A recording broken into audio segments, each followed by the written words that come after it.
In the past hour, the state released some new data showing the ongoing issue of outbreaks at North Carolina's nursing homes. Thanks for joining us. I'm Erica Bryant. And I'm Scott Wickersham. There are now 83 outbreaks at nursing homes and 36 at residential care facilities around the state for a total of 119, and more than 400 deaths have been tied to people in those facilities.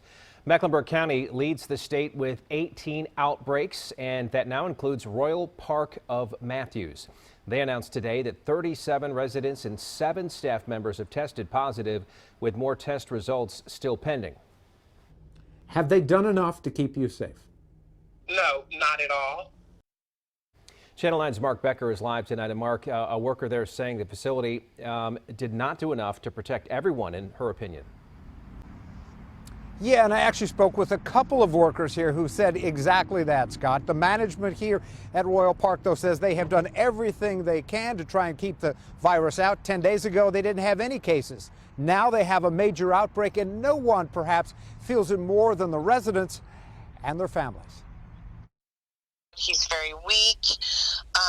He's just, sounds like he's very depressed. Melanie Sprague is worried about her father. The first she heard there was a major outbreak of the virus in his nursing home here was just last week. And on Saturday, she learned that he has it too. I can't get in to see my dad. My sister can't get in to see my dad. And it's really hard because there's nobody to protect them. In a statement, the administration here told us today they're doing everything they can to contain the virus. And they detailed just how quickly the outbreak had spiraled out of control. The first 2 staff members, they said, had tested positive on May 16th. The next day, one of their residents was also positive. At that point, they had everyone here tested, and results began coming in on the 22nd. As of today, more than 40 had tested positive, including 37 residents and 7 staffers. Have they done enough to keep you safe?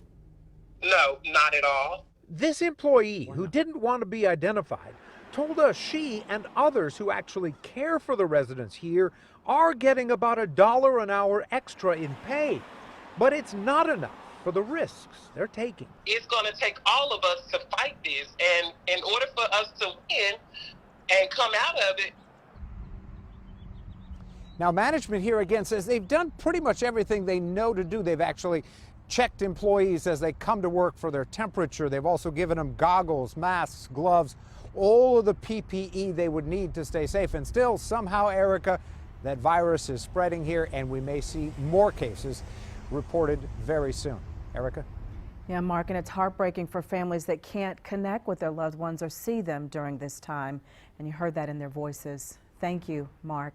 Earlier this month, the state health department gave new guidance on testing, specifically referencing nursing homes. They say everyone who lives at or who has regular contact with high-risk places like nursing homes should have access to testing regardless of symptoms.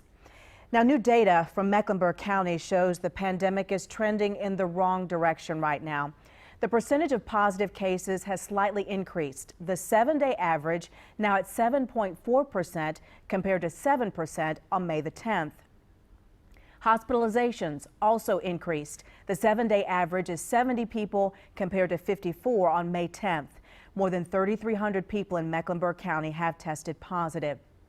Now, health officials have said that the data we see this week could show the impact of moving into the next phase. It's been a little more than 2 weeks since the first restrictions were lifted. It allowed non-essential businesses to open and allowed small gatherings outside. It'll be another couple of weeks before we see any effects of phase 2, which started on Friday. On a state level today, there were only 176 new cases of coronavirus reported. That is the lowest amount in more than 3 weeks. And we're asking if that is because of the holiday. The state completed more than 8,000 tests yesterday. Hospitalizations were also down slightly from 627 to 621. In South Carolina, they're reporting 253 people tested positive yesterday. The state also reported 6 new deaths, but none of them were in our viewing area. Charlotte has been expecting to host the Republican National Convention since August of 2018. But now it seems the city has some new competition. Other states and cities are saying they might want to host the event after the president has demanded the governor guarantee that visitors could come and have full attendance for the RNC. Well, this morning, the mayor of Jacksonville tweeted that his city has already hosted the first pro-live sporting event during the pandemic. That was a UFC fight. There were no fans there, though. The convention could be held in the same venue, he said. Now, Georgia's Governor Brian Kemp said his state would be honored to safely hold the convention and asked the president to consider them.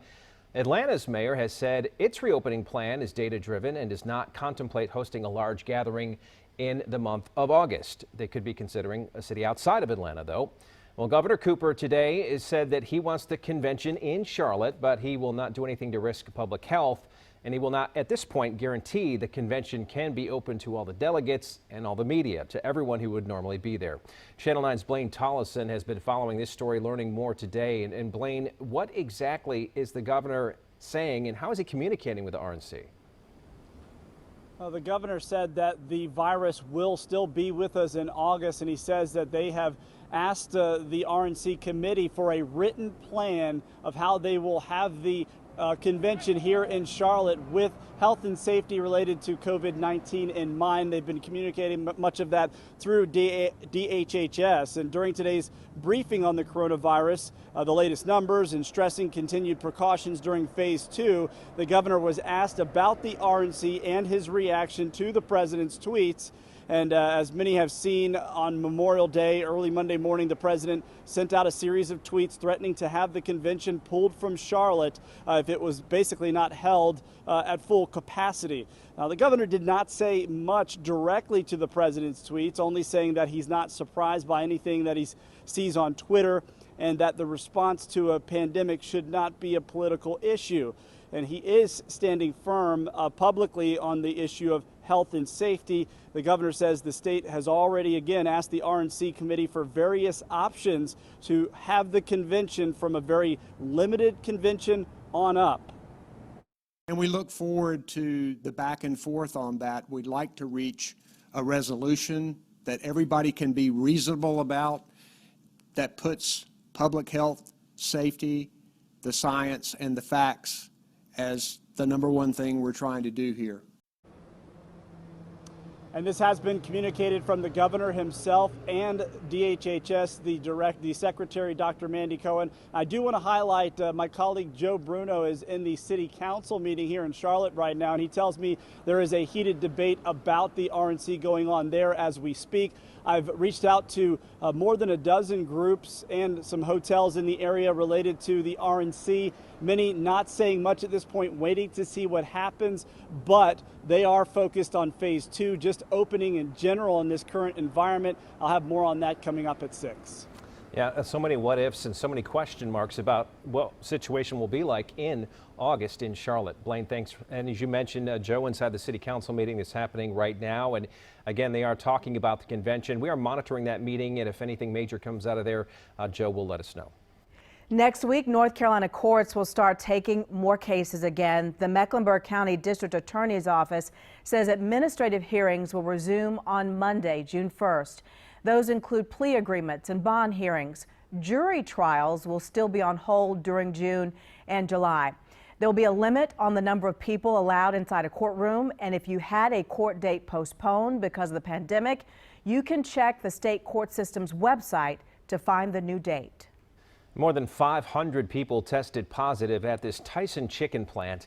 Now there's a hair salon saying it will not cut hair for someone who works at that plant. Our Dave Faraday has followed the developments on this outbreak for weeks, and he's in Wilkesboro again tonight and spoke with the owner of the salon and some workers there at Tyson.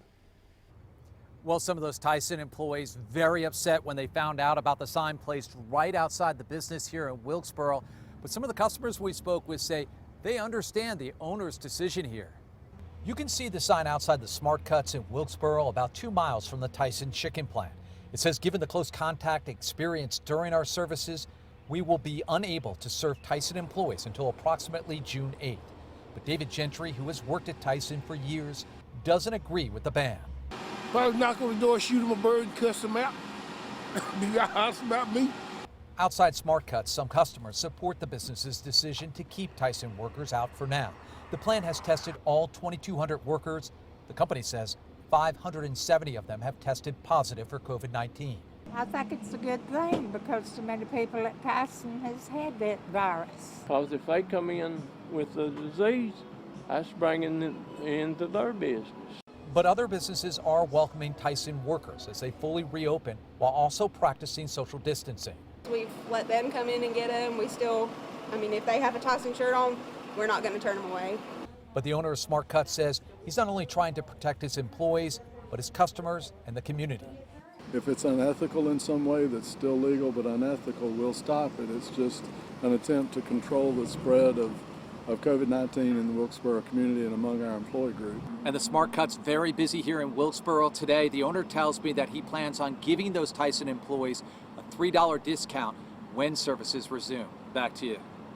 All right, Dave, thank you. There have been outbreaks at other processing plants, and of course, that's put a strain on the supply of meat, and you're seeing probably higher prices at the store. The CDC says nearly 5,000 meat packing workers in 19 states have the virus. That includes the plant in Wilkesboro, North Carolina, and a Dole vegetable plant in Ohio. People visiting Boone no longer have to self-isolate for 14 days. This morning, town leaders voted to reverse that rule. It was part of an emergency declaration last Thursday. Leaders said they were concerned about the threat of community spread and a spike in cases in neighboring counties. Well, this morning, business owners urged them to think about that, about how important tourism is to the town. This is a destination for fun is exactly what this city, this county, this state, and this country needs now. We need to continue to be that fun destination for people that have had their lives upended by this pandemic. Now, tourism brings in more than $200 million to the Boone economy every year. Statesville businesses want families to know they're open up. The city's Chamber of Commerce launched the Restart Iredell campaign. Leaders encouraging businesses to tie these red ribbons on their door to show they're ready to welcome customers back. The chamber is also encouraging people to wear a mask. It made a restart guide for businesses with recommendations for how to communicate with workers and customers and about cleaning as well.